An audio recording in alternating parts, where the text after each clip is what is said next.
So, all right, let's go to the West. Let's go to Las Vegas, where all three of us are going to end up being. Let's start with Gonzaga and UCLA. Fanta, you said this the other day. I don't know if TO is aware of this. Gonzaga and UCLA will be playing in Las Vegas in the Sweet 16, 17 years to the day of the Gonzaga collapse, the meltdown, Adam Morrison crying on the floor, one of the single most memorable college basketball games that has ever been played. 17 years to the day, we get a rematch. I'm so fired up for this game. Drew Timme, Jaime Jaquez, Tiger Campbell, Mark Few, Mick Cronin. Does it get better than this, T.O.? No, it certainly does not. It's going to be a hell of a matchup. It's going to come down to pace. But Drew Timme against UCLA, the two teams on the West Coast, the entire side of our country. And yeah, I just like UCLA in this one because of Tiger Campbell, because of Jaime Jaquez. Like those guys, it's going to come down to pace of play. Can Cronin slow it down? Can Gonzaga speed it up? And when it does slow down, because that's typically what happens, if there's a slow and a fast team, it typically slows to a crawl. Is Timme going to be able to score 30 and 15 like he did? Because if he did, he's going to give him a chance. If he doesn't, I think it's going to be hard because the elite guard play is not there. They still have very good guards. And at the beginning of the season, they were like, that's the issue with Gonzaga. Now, I'm not necessarily – I don't think it's an issue anymore. They're good. They're just not elite. They're not top 5 draft picks. They're still very good, though. Fanta? I think it's really important on the Gonzaga front that Julian Strother negates what Jaime Jaquez does in this game. They've got to, for Gonzaga's sake, Strother can't have a okay game, like a weak game. He's got to have a great game. And when he's had great games, Gonzaga's won. I mean, he opens up a different dimension alongside Timme when they're both going and churning things out. I give Rasir Bolton credit. Thought he played his best overall game of the season against TCU. That was an amazing game itself. Mm-hmm. But guys, kind of similar to Kansas State with Noel and Johnson, I'm not betting against Tiger Campbell and Jaime Jaquez. And I think David Singleton, his steady progression is there. I love the way that UCLA plays defense. I think that they can make Gonzaga very uncomfortable. And fellas, I'm excited for this game because we cover the sport nationally, and let's face it, we get a lot of tweets and comments and takes and thoughts that, East Coast bias, East Coast this, East Coast that, whatever. Well, guess what? We will be in the house for this game, and we are going to give it the amount of love that it rightfully deserves. I'm excited to cover this game. I cannot wait to see who wins this game because I think it's going to come down to maybe the last 5 minutes. And you got two guys. There's no doubt in my mind that it comes down to the last 5 minutes. No doubt in my mind. No doubt. You got two guys in my mind, in Jaquez and Timme, that are the two of the faces of the sport. Two great interviews, two great talkers. They're fun. I'm going with Jaquez and UCLA. UCLA, the way that they are playing and winning, Jaquez, I've said this before, Jaquez reminds me of a Villanova player. He is a freaking winner. He is just a winner, but he's put his spin on it at UCLA. Bruins find a way. I think Jaquez and Drew Timme are the two guys in college basketball that most exemplify college kid. Look at them. You got Jaquez with the shaggy hair all over the place, with the goatee going. Always looks like he just rolled out of bed. Always looks like he probably partakes in the legalized medicinal substances on the West Coast, right? And then you got Drew Timme, who's got the handlebar mustache, who looks like he's never combed his hair, who shows up to press conferences in like pajama pants while wearing Uggs, right? And who always talks about how much he loves Dos Equis. By the way, did you hear him drop an F-bomb on CBS after they beat TCU? Yeah, I think it's all great and good, guys, but let's clean it up a little bit. I get it. It's happening a little too much. No. One slip up's funny. One slip up's funny. After that, it's like. Do you think that affects his next stop, his stock? Are you like Sonny Weaver in draft day? Well, then why are you complaining? I don't know. There's something about it. Well, fuck you. Yeah, well, that we're not college kids on CBS. We're not representing anything but this podcast right now. All right. Hold on. I'm reeling I don't think I've back ever in. said that to you. You haven't. Reeling us back in. I'm gonna have to threaten to kill Fanta in Vegas. Arkansas, UConn. A battle that has been raging. The only one. Yeah, I know, right? Oh, yeah. A battle has been raging on Twitter for the last 48 hours. The UConn Twitter is insane. They've met their match. Arkansas Twitter is on a completely different level. I've seen UConn, the craziest UConn fans have been waving the white flags. Like, it's nuts. It's a crazy battle. I wish I was not stuck in the middle of it. But let's talk about this. T.O., Arkansas. What are some of the best tweets you've seen? I cannot repeat them in public. Dude, the funniest one was whenever there was a Providence fan that was trying to trace back the timeline. I think Field of 68 posted it.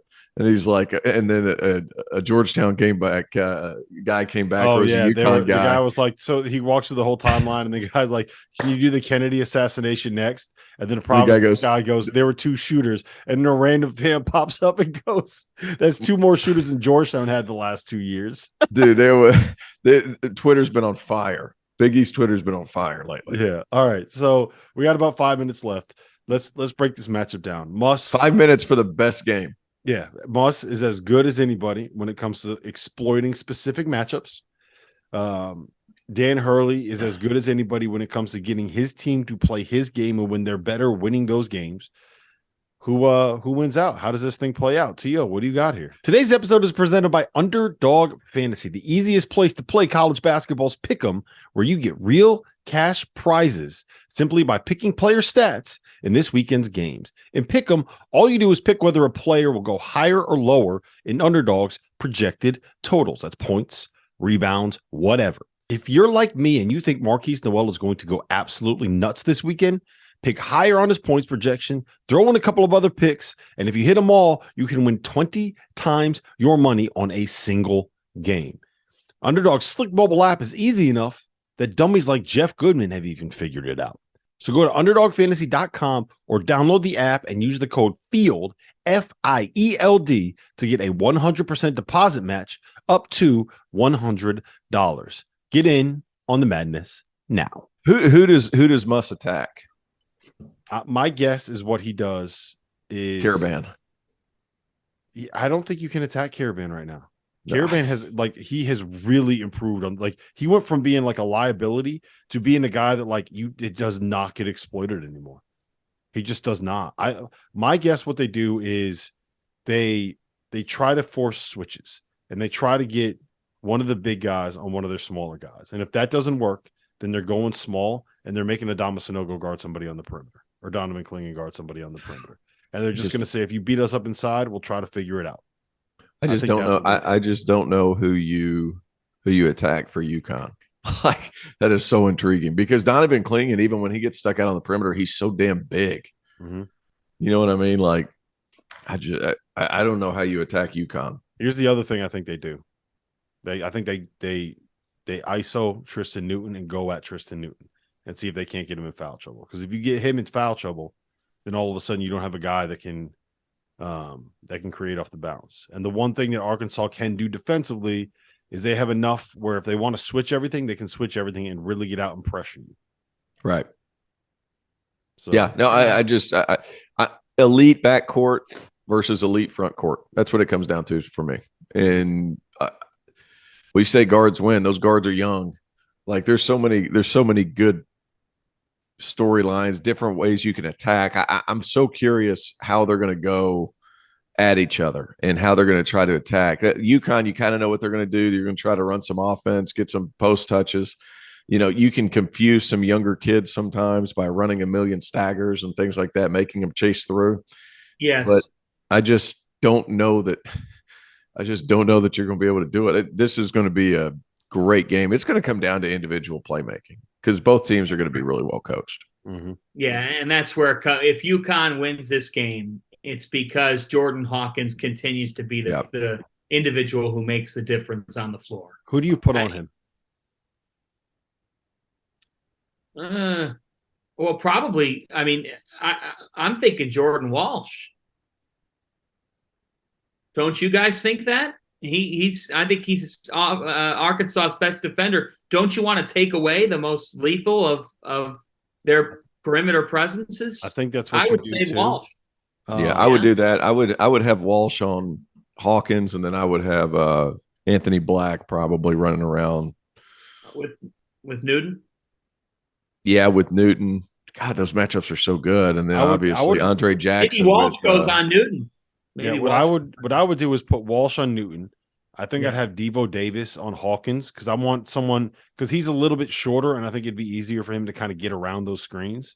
And then I would use Anthony Black to be the guy on Andre Jackson. Just use him as the roamer, use him as the help guy, use him as someone like, hey, when they throw this ball over the top to Adama, you have to be there.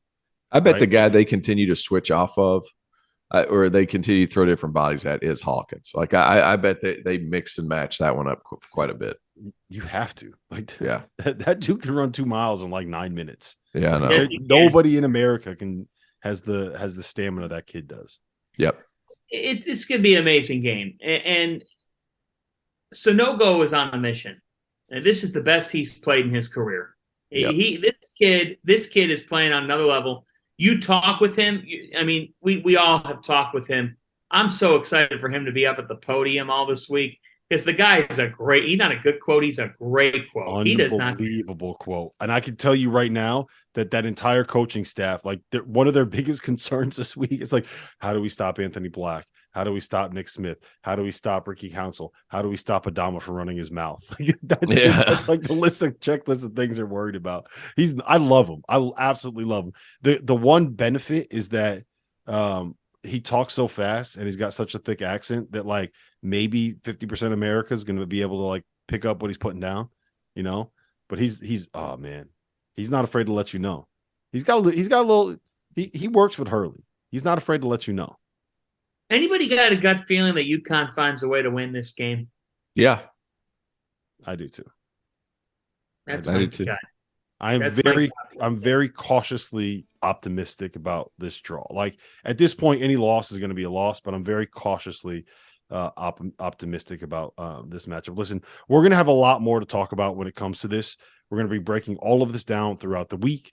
Field of 68 after dark, 11 o'clock every single night. It's going to be a little bit after midnight when we get out to Vegas. We're going to do it after all the games since there's only 4 games a night. So for John Fanta, for Terrence Oglesby, this has been the DTF podcast. We will see you guys again next week.